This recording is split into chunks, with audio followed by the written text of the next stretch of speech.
कहानी राजा की बीमारी। एक था राजा। वह बेहद बीमार था। डॉक्टर, वैद्य, हकीम जाने कितने आए, पर सब निराश होकर लौट गए। न वे राजा की बीमारी पकड़ पा रहे थे, न इलाज कर पा रहे थे। इलाज करते भी कैसे, बीमारी तो थी ही नहीं। बस राजा को लगता कि वे बेहद बीमार हैं। मगर वह बीमारी है कहाँ, इसे कोई समझ नहीं पाता था। राजा ने न जाने कितनी तरह की दवाओं का सेवन किया, मगर उनकी हालत में सुधार नहीं हुआ। उनके सिर पर बर्फ रखी गई, पेट सेंका गया, पर बीमारी वैसी की वैसी ही रही। अब राजा को गुस्सा आ गया। उन्होंने कहा, भगा दो इन नालायकों को, इनके पोथी पत्रों को छीनकर उनमें आग लगा दो। इलाज करने वाले मुंह लटकाकर लौट आए। लोगों ने डर के मारे राजा के महल की ओर जाना छोड़ दिया। राजमहल के लोग चिंता में पड़ गए कि राजा कहीं बिना दवा के ही न मर जाए।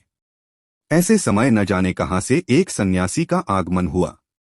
उन्होंने कहा, राजा को स्वस्थ करने का उपाय मैं जानता हूं, लेकिन यह बहुत कठिन है। क्या तुम लोग वैसा कर पाओगे? मंत्री, कोतवाल, सेनापति, राजा के निकट के सभी लोगों ने कहा, क्यों नहीं कर पाएंगे? अगर इसमें जान भी जाए तो मंजूर है। यह सुनकर सन्यासी ने कहा, पहले एक ऐसे व्यक्ति की तलाश करो जिसके मन में कोई चिंता न हो, जो हर हाल में खुश रहता हो। लोगों ने पूछा, उसके बाद? सन्यासी बोले, उसके बाद उस व्यक्ति के कपड़े अगर एक दिन के लिए राजा पहन लें और उस व्यक्ति के गद्दे पर रात भर सो लें, तब देखना उनकी बीमारी दूर हो जाएगी। यह एकदम ठीक हो जाएंगे। यह सुनकर सभी ने कहा, यह तो बड़ी अच्छी बात है। फटाफट यह खबर राजा तक पहुंच गई। उन्होंने कहा, अरे इतना आसान उपाय रहते ये सारे लोग अब तक क्या कर रहे थे? इतनी सी बात किसी के दिमाग में क्यों नहीं आई? जाओ, उस हंसने वाले आदमी को तुरंत ढूंढकर उसका कुर्ता और गद्दा ले आओ। लोग उस आदमी की तलाश में निकल पड़े। पूरे राज्य में ढूंढो ढूंढो का शोर मच गया, लेकिन उस आदमी का पता नहीं चला। हर आदमी निराश लौटकर कहता, ऐसा आदमी तो कहीं मिला ही नहीं, जिसे कोई दुख नहीं है, चिंता नहीं है, जो हमेशा हंसता रहता है, खुश रहता है। ऐसा आदमी तो कहीं मिला ही नहीं। तलाश में निकले सभी लोग लौटकर यही कहते। मंत्री नाराज होकर बोले, ये किसी काम लायक नहीं हैं। इन मूर्खों को पता नहीं कि तलाश कैसे की जाती है। अब मंत्री खुद ही कमर कस के निकल पड़े। बाजार पहुंचकर उन्होंने देखा, एक बड़े से आंगन में काफी भीड़ थी। एक बूढ़ा सेठ बड़ी खुशी से लोगों को चावल, दाल और पैसा दान कर रहा था। मंत्री ने सोचा, वाह, यह आदमी तो बड़ा खुश नजर आ रहा है। इसके पास लगता है रुपए पैसे भी काफी हैं। तब फिर इसे कोई कष्ट नहीं होगा, न कोई चिंता। इसी का एक कुर्ता और गद्दा मांग लिया जाए। तभी उसी समय एक भिखारी सेठ से भीख लेकर बिना उन्हें प्रणाम किए वहां से जाने लगा। बस सेठ को गुस्सा आ गया। उसने उसे थप्पड़ मार दिया। फिर उसे दी गई दान सामग्री उससे छीनकर उसे जूते से पीटकर भगा दिया। यह तमाशा देखकर मंत्री मुंह बनाकर आगे बढ़ गए। फिर नदी किनारे एक जगह उन्होंने देखा कि एक आदमी मजाकिया गाने गाकर लोगों को हंसा रहा है। कोई आदमी ऐसी अदाओं से हंसा भी सकता है, मंत्री को यह पता ही नहीं था। वे भी उसके हाव भाव से ठठाकर हंसने लगे। उन्होंने सोचा, ऐसे हंसोड़ आदमी के रहते हमारे लोग खाली हाथ क्यों लौट आए। उन्होंने अपने करीब खड़े एक व्यक्ति से पूछा, यह आदमी कौन है? उसने कहा, यह अपना गोवरा नशेड़ी है।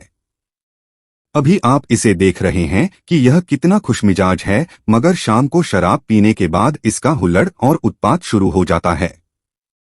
इसकी हरकतों से मोहल्ले वालों का जीना मुहाल हो गया है। यह सुनकर मंत्री बहुत निराश हुए। वे फिर से हर तरह से योग्य व्यक्ति की खोज में चल पड़े। दिन भर की तलाश के बाद मंत्री थककर घर लौट आए। वह प्रतिदिन उस व्यक्ति को ढूंढने निकलते और शाम को निराश होकर घर लौट आते। वे लगभग निराश हो चुके थे। अचानक अगले दिन उन्होंने एक पेड़ के नीचे एक बूढ़े को ठहाके लगाते देखा। उस आदमी के बाल बढ़ गए थे, चेहरे की दाढ़ी भी बढ़ी हुई थी। उसका पूरा शरीर सूखकर रस्सी की तरह ऐंठ गया था। मंत्री ने पूछा, तुम इस तरह हंस क्यों रहे हो? उसने कहा, क्यों नहीं है? यह दुनिया लगातार घूम रही है। पेड़ के पत्ते झड़ते जा रहे हैं, मैदान छास से भरते जा रहे हैं, धूप निकल रही है, पानी भी बरसने लगता है, चिड़िया आकर पेड़ों पर बसेरा लेती हैं, फिर सब उड़ भी जाती हैं। यह सब आंखों के सामने दिखता रहता है, इसलिए हंसी भी आ जाती है।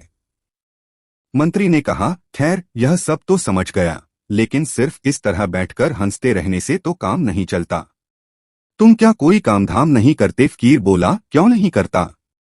सुबह नदी की ओर जाता हूँ, वहाँ नहा धोकर लोगों को आते जाते देखता हूँ, उनकी बातें सुनता हूँ, यह सब तमाशा देखकर फिर अपने इस पेड़ के नीचे आकर बैठ जाता हूँ। इसके बाद जिस दिन खाना मिल जाता है खा लेता हूँ, जिस दिन नहीं मिलता भूखा रह जाता हूँ।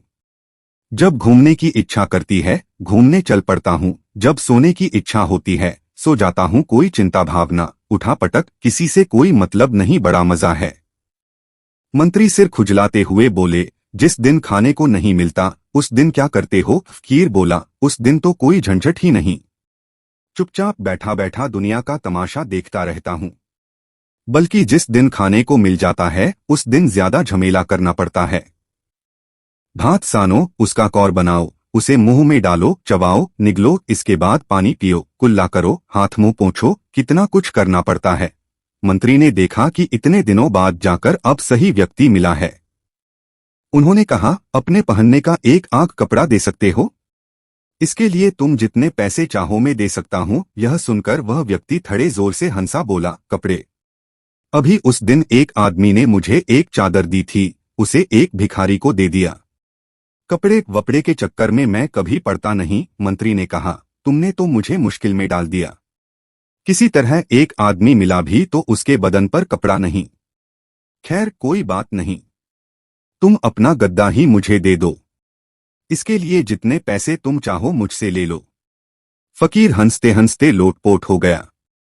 काफी देर तक हंसने के बाद वह बोला, 40 साल से मैंने बिस्तर के बारे में जाना ही नहीं और तुम मुझसे गद्दा मांगते हो? मंत्री बड़े आश्चर्य से बोले, तुम भी खूब हो, न कपड़ा पहनते हो न रजाई कंबल विस्तार रखते हो, तुम बीमार वीर नहीं पड़ते? फकीर बोला, बीमारी क्या चीज होती है?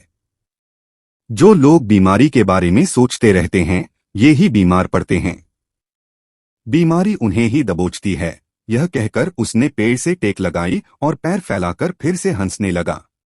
मंत्री हताश होकर वापस लौट आए। उनके आने की खबर राजा तक पहुंची। राजा ने मंत्री को बुला भेजा। मंत्री ने पास जाकर सारी कहानी सुना दी। सब सुनकर राजा ने मंत्री से कहा, ठीक है, अब आप घर जाएं। राजमहल में लोग फिर से चिंता में डूब गए। अब क्या किया जाए? इलाज से कोई फायदा हुआ नहीं। बड़ी मुश्किल से जो एक उपाय हाथ लगा वह भी निकल गया। सभी एक दूसरे का मुंह ताकने लगे, फिर गहरी सांस लेकर बोले, अब राजा को बचाने की कोई सूरत नजर नहीं आती। उधर राजा भी बैठे बैठे सोच रहे थे, मैं राजा हूं, कितने सुख से रहता हूं, अच्छा से अच्छा खाना खाता हूं, किसी चीज की कमी नहीं, लोग हर समय मेरा ख्याल रखते हैं। इस पर भी मुझे बीमारी लग गई।